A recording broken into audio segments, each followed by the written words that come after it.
अथ श्रीलेखरञ्जन विरचितं सर्वनरकमुक्तिस्तोत्रम् ध्यानम्।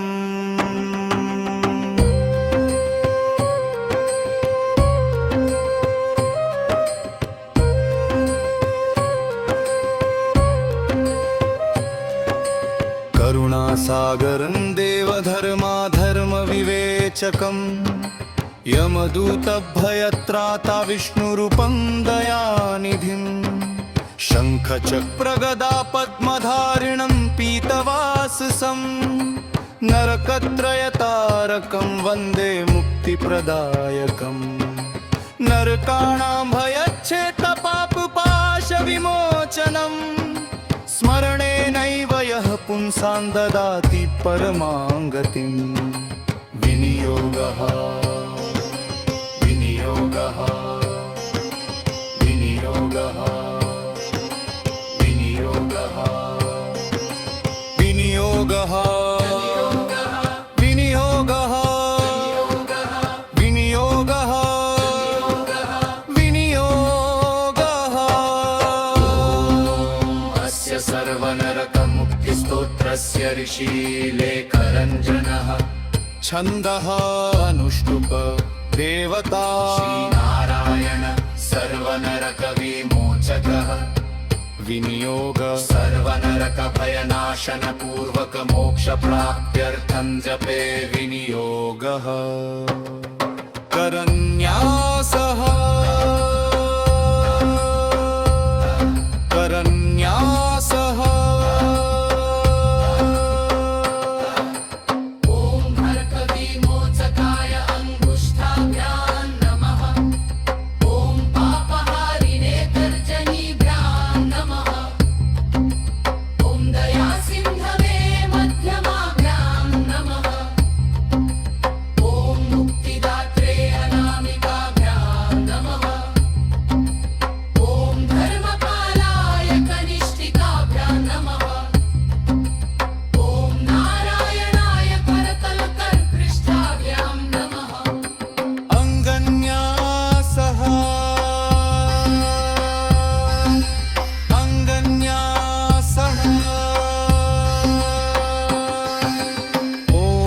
नरकत्राणाय हृदयाय नमः।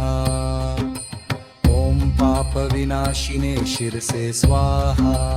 ॐ धर्मसंरक्षकाय शिखायै वषट्।